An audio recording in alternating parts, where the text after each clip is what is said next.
Hello and welcome to Krackpots We Met Downstairs, brought to you by Krackpots Comedy Club in Massillon, Ohio, with special thanks to Funny Noise Bookings in Massillon, Ohio, and shout out to Dindamo's Unique Chocolates, which can be found at Krackpots Comedy Club in Massillon, Ohio. I am your host, Rebecca Marcoulin, and today I am with Zach Collins. Yo. Excellent. That's awesome. All right, Zach, you just performed. You were just on stage. We brought you upstairs into this old radio station for an interview. How we feeling? What's the vibe? Pretty good. Pretty cold outside. Pretty warm in here. Yeah, I'm feeling pretty fun right now. It's a pretty good show so far. We did a good job, so I'm excited about that. Nice. Yeah, it is warm in here. We have a heater in here now. It's nice. We warmed it up right before the show. Okay, so here at Krackpots, we met downstairs. We've seen a lot of interviews. They ask the same questions over and over again, and that can get really annoying. So I'm going to try to ask you a question that you've never been asked before. Okay, I'm going to see if I can do it. What is the best, worst thing you've ever eaten on a sandwich? Whew, I'll tell you what. I saw that pickled egg that Krackpots burgers have. That looks pretty interesting. The best, worst thing I've ever seen. But when it comes to the best, worst thing I've ever eaten on a sandwich... Shoot, that's tough. Okay, so I used to work at this place. It was a bar in Talmadge. They had a fixing for pretty much every burger they had. They used Cheese Whiz for their choice of cheese. It sounded disgusting, but it was pretty delicious. But I felt like a complete whore eating it. Oh no. Yeah, so that was probably the best, worst thing I've ever eaten because it's delicious, but also you can feel yourself getting fatter as you're eating it. So yeah. Why the string? That's the cheese can. Yeah, it's the spray cheese. Yeah. Why that specifically? I don't know. The owner just loves Cheese Whiz. That's what it's gotta be. It's gotta be Cheese Whiz on every cheeseburger he has, and that's how it goes. And everyone loves it. Everyone loves the Cheese Whiz burger. That's his deal. But yeah, best worst thing. Wow. Yeah. Has anybody ever asked you that before? No. Yes. Yeah, that's a new one. Yeah. Heck yeah, I did it. How about you? What's the best thing you've ever eaten on it? That's a good question. Yeah, it is. Best worst thing I've ever had on a sandwich. I'm trying to think. I don't know. I've had a lot of most of my sandwiches have been pretty normal. I have had the pickled eggs though. Yeah. The pickled eggs. I did have a burger here at Krackpots, and I had the pickled egg on the burger. That was pretty good. Is it good? It was good. Yeah. It was pretty alarming when I first saw it. It's a whole pickled egg. Yeah, it looks interesting. Yes, it does. I'm sure it's delicious. It looks interesting, but it tastes pretty good. Okay, cool. So yeah. I might get it next time. Yeah, so it's probably, I don't know if I have a worst thing that I put on a sandwich. I don't know. I like sandwiches. I'll tell you something else. I'll tell you another thing. It's not bad, but it's pretty gross at the same time. So I'd get BLTs, but instead of mayonnaise, I would replace it with ranch, and then I would take onion rings, and then I would put that on the sandwich. So that's pretty, caloric, I guess. Okay, yeah. Yeah, I'm surprised I'm not fat right now. How often do you make those kinds of sandwiches, or what do you normally put on your sandwich? Do you make those all the time, or do you make whenever I can? Ones? Yeah, whenever I see a place with a BLT and onion rings, I'm like, let me get that, but let me get this instead. And then they look at me funny, and then they they do it. That's funny. Yeah, hell yeah. I do a lot of things to my body I shouldn't. Let's just say that. I eat a lot of stuff I shouldn't eat. That probably, like I said, I should be fat. I should be obese, but I'm not being punished for it yet, so I'm just going to keep on going until the consequences happen. What's the worst thing you've ever eaten? Shoot. Okay, well, recently, so I have this habit of late night eating, and the last thing is basically I just got some lettuce, right? I just completely smothered it in cheese and then completely doused it in bacon ranch. I found this bacon ranch recently. I like ranch. I guess I like ranch a lot, but yeah, completely smothered it. I can eat an entire bag of salad for some reason. I just eat the whole thing. So, and I just feel terrible about it afterwards, but pretty good. You feel terrible about eating salad? Yeah, but salad doused in dressing. I mean, it's not the healthiest thing in the do world. You pour everything in the bag and just shake it, or do you dump it No, but that's into a bowl? fantastic idea. Thank you for giving me that inspiration because I've never thought about that before. And I would also, you ever eat Taco Bell or you order Taco Bell and you're just like, I regret this right now. I can feel myself getting grease farts and shits right now. I drank a Baja Blast once and I was just bouncing off the walls for the rest of the day. Yeah, everyone loves a Baja Blast. I'm not a big Mountain Dew guy. Yeah, I like Dr. Pepper. That's my guilty pleasure. You can't get pop anymore because it's so damn expensive. I completely cut pop out of my diet because it's so damn. It's like $10 for a 12-pack anymore. It's not fun. I think your body might thank you for that, though. Yeah, it will. I'm actually glad. So I've just replaced it with extreme amounts of dressing on my salad. So that's a good balance. But yeah.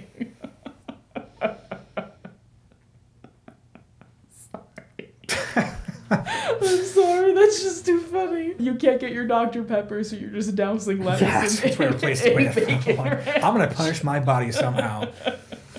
Were you always doing that? Is this like a new development? Oh, no, Have I've been abusing my body for years with food. I just love it. Especially at like 3 o'clock in the morning. I don't know what it is, but I just get super huge appetite for the worst foods. Junk food, chocolate. Sometimes I'll just jump straight from like beer to like chips and then milk and then chocolate like in the span of like maybe a couple minutes. So you drink beer, eat the chip, the beer and the chips together, that makes sense to me. Yeah. And then you switch to the... Immediately switch to chocolate and milk. To the milk and the chocolate. See, that's where I'm like, you're losing me. Yeah. You lost me a No, little I lose bit. myself sometimes.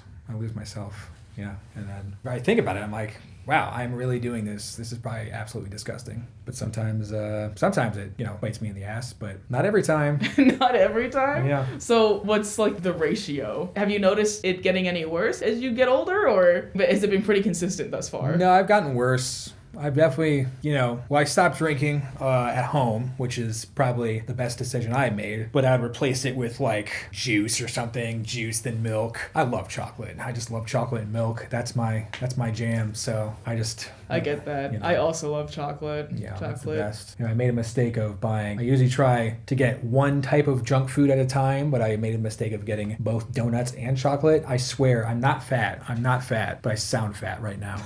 Yeah, I'm very impressed with your metabolism. Yeah. Actually, sitting next to you. It's pretty bad. Because I've had weight problems for most of my life, but I'm just hearing you describe your diet and looking at you. Like, I'm actually a little jealous right now. I'm kind of mad. Well, I'm a little mad. I'm a little angry. So I have a secret, actually. Okay. Most of the time, I don't eat for most of the day. I won't eat breakfast, and I'll probably won't eat until the middle of the afternoon or later. And even then, it's a small bite. So most of the food I eat is right at 2 o'clock, 3 o'clock in the morning. So that's probably why you're binging. Yeah, exactly. My body's like, what are you doing to yourself? Do something with your body. Do something with, your diet. And I'm like, no, I'm not doing that. Not until my metabolism gives out. Yeah. Eventually it's gonna, really kick me in the ass. But yeah, I'm doing okay now. I'm doing fine. Yeah. Okay. I'm definitely not old and decrepit. All right. Well, cool.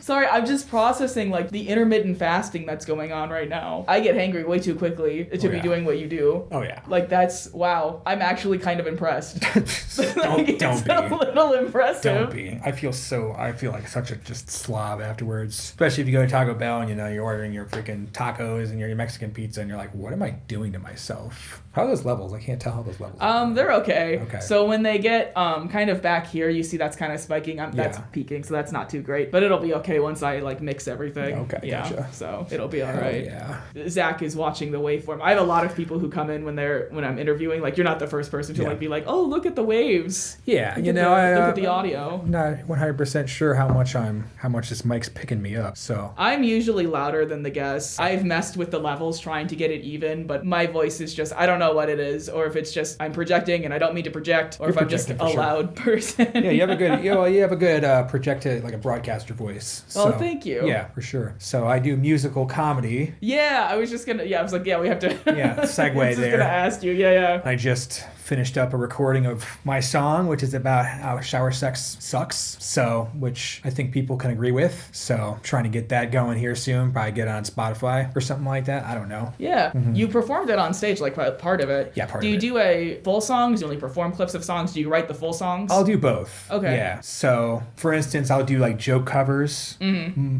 And I've played the full song before, but when we performed earlier today, I did just a chunk of the song.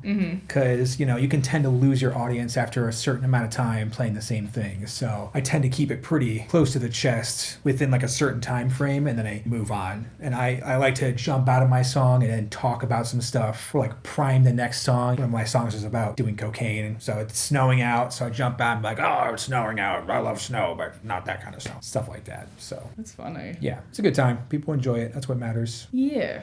So tell me about your writing process. You say you ruin your Ruin words. people's songs. Well, you That's my ruin people's favorite songs. Yes, I ruin How do you people's songs. pick which song to ruin? Do you actively choose one, or does one just come to you? Or are you just like driving, listening So to it the radio? depends. So my first, people really liked the cover of Jumper by Third Eye Blind. And there's a running joke in my friend group that I'm gay. I'm not gay. But one day I just like was playing the song in my mind, and the words, I'm not gay, just came on. And I'm like, you know what, I'm just going to roll with this because I've been a musician for a long time. And one of the things that I've been doing is that I tend to take my songs like way too seriously. And so I'm like, you know what, I'm just going to have fun and just make a silly song. Just make something stupid, right? And so I played that at Eurogyro in Kent, and people really enjoyed it. So I'm like, okay, I'm just gonna roll with that. And so the most important thing, I try to fit it within a format and try to find something that people can relate to or people think is, generally pretty funny. But the most important thing is I try not to take myself too seriously and be like, okay, well, this doesn't work here, this doesn't work here, but just kind of like let it kind of work itself out. And that's pretty much the process. Also rhyming, gotta rhyme. Try to fit it within the format of the original song, make sure it sounds kind of similar, like maybe even use a couple of the same lyrics so that people understand what it's about. But yeah, essentially that's how it goes. Okay. So what got you into musical comedy? Do you have any like musical comedians that like inspired you that you look up to or anything? Yeah, I mean, Weird Al Yankovic's like one of the biggest inspirations in my life. Everyone loves Stephen Lynch a lot. Bo Burnham is another huge inspiration, but he's kind of a different level. He's kind of like, he's a genius, but that's how I got inspired. But Weird Al Yankovic's pretty good, but he's also very good at being clean. And I kind of try to mix it up with originals because I don't know, I just want to play my own music sometimes, so I try to mix it up. That's my thing. And yeah, so I've been doing comedy for about a year, and I've been a musician for years. I've been doing this comedy music for about like only a few months, so I'm still pretty new to it, still figuring stuff out, finding out what works and what doesn't. Even today I was kind of experimenting. All right, nice. You mentioned like I like Weird Al Yankovic and Bo Burnham. Right, it's amazing. That's awesome. Yeah. Do you have a preference for like clean comedy or like dirty comedy? What's the percentage of swearing that you do in your songs? Try swearing as minimal as possible, but I find that clean comedy is difficult in general. Like if you can be funny and clean at the same time, good for you, that's amazing. It's just easier to be dirty. It's easier, the shock value is just a little bit easier to write for. So I do have clean songs, but the dirtier ones tend to land more. So that's how that goes. I am trying to fit a couple clean songs in there. I got one about, everything's expensive. I got one about being angry at an old lady who's buying lottery tickets in front of me. That eventually just devolves into an angry rant about sports betting. So see if I can work that in at some point in time. Those are clean. But yeah, minimal cussing. That's the most important part. Like try not to use the F word. Have you been doing that since the beginning, or was it something that started recently, or was that always just kind of the goal? Which part? To be as clean as possible. I think it's just a good thing to do as a comedian to have a clean set. I think it is, because you'll get booked more, you'll have better venues, you'll have more opportunities, and it kind of shows that you can navigate around comedy a little better. Like I said, if you can make something clean into something funny, then you're really good. Like that's a great job as a comedian. Nate Bargatze, probably one of the best clean comedians there is right now. So he's really funny. So I try to mix it up. But like I said, it's a lot easier to write a dirty song, just straight up. All right. Nice. Because I started with clean comedy. I was at a different club before Krackpots existed. You had to perform clean. Like, you had to have a clean set. Yeah. Like, they wouldn't let you on stage if you were, like, gonna swear. Yeah. Couldn't do it. I mean, maybe I could do it now, but I mean, no, that's difficult. That's challenging, So how did you incorporating music into your comedy? Did you take like any lessons as a kid, or are you self-taught? Like, what's going on with your music education? Yeah, I'm self-taught. Used to be a drummer. I was a drummer for a long time in a band. I sucked. I was really bad because I didn't use a metronome, which is a terrible idea. Oh no. If you're training on drums, use a damn metronome. If you're learning anything, use a metronome. We use metronome for my piano lessons all the time. It's just that's a good idea. And then eventually I picked up a bass, and then it got halfway decent at that, and then the bass is just the first 4 strings of a guitar. Just plop that over, and I just started building chords one note at a time, and they just happen to be chords that already existed. And then eventually you learn that pretty much every single song that exists, every good song, is basically just 4 chords. Like most songs are pretty simple and there's not much to them. So, once you learn, you feel your way around a guitar or a piano, it starts becoming a lot easier to format songs, essentially. Yeah. So tell me more about the guitar. Did you buy it yourself? Was it a gift? Did you, So that guitar, it's an Eastman. I went to Los Angeles. I drove to Los Angeles for about a year, drove across the country to like pursue all that stuff, entertainment, being an actor, musician. I hadn't started comedy at the time. So I went over there for a year. That's where I bought the guitar. And I bought it specifically because it's an acoustic electric. So it has a direct input jack. And that was very important to play shows because then I can just, instead of having this complicated situation with miking up a guitar, just plug it right in. It's been with me ever since. So, Los Angeles is a crazy time. Tell me more about Los Angeles. Yeah. It was it's the Wild West. It's crazy over there. There's it's a beautiful place. I did a lot of fun things. I was in a play in a really shitty little Hollywood studio, but I met a lot of cool people. Like the weather was beautiful every day. People are nice up front. They can show their teeth and smile, but there's nothing behind that. Mm-hmm. But also, like, all the traffic sucks. Like cost of living's terrible. Homeless problem's terrible. And it's really difficult to survive there. Like you have to basically have 2 jobs, or you got 3 jobs, or you got to already have a bunch of money. And that was the mistake I made. I went over there with like $2,000, not enough. And so, I basically drove over there with my car. I lived in my car for a few months. My alternator went out at some point. So I'm like, okay, well, either I go broke or I go home. And so I did both. I went broke and I went home. So that was fun. Yeah. Mm-hmm. I'm thinking, because I've never been out to LA. I've always just been in the States, so I like to hear when they go out and they see what things are like. But I'd say it's great to visit. Like, definitely check it out as a visitor. Like, Hollywood's kind of cool from a distance. When you learn how gross it is and dirty it is over there, it's kind of like, I don't want to go. I don't want to go back. I don't want to live there again. It's like, too much. And then you start learning about how the industry works itself, and you're like, damn, that's pretty gross over there. You gotta do some stuff. You gotta really do some crazy shit to make it out there. I mean, you gotta hustle like crazy. I've heard of that. Yeah, I've heard there's a lot of odd jobs, a lot of double shifts and triple shifts, and working double shift at one place and another shift at another place. Like, I've heard there's a lot of, excuse me, my nacho fries. Coming back up. Yeah. But I worked in the restaurant industry for like a lot of my life. And the thing is, over here, that's just a job. Mm-hmm. But over there, it's very valuable because you get paid like $15 an hour plus tips. The schedules are really flexible. So like a lot of aspiring actors, they'll do serving jobs so they can like work around their auditions. So it's really hard to find a restaurant job over there, funny enough, because they're some of the best jobs you can get, which is kind of crazy. So over here, it's just like whatever.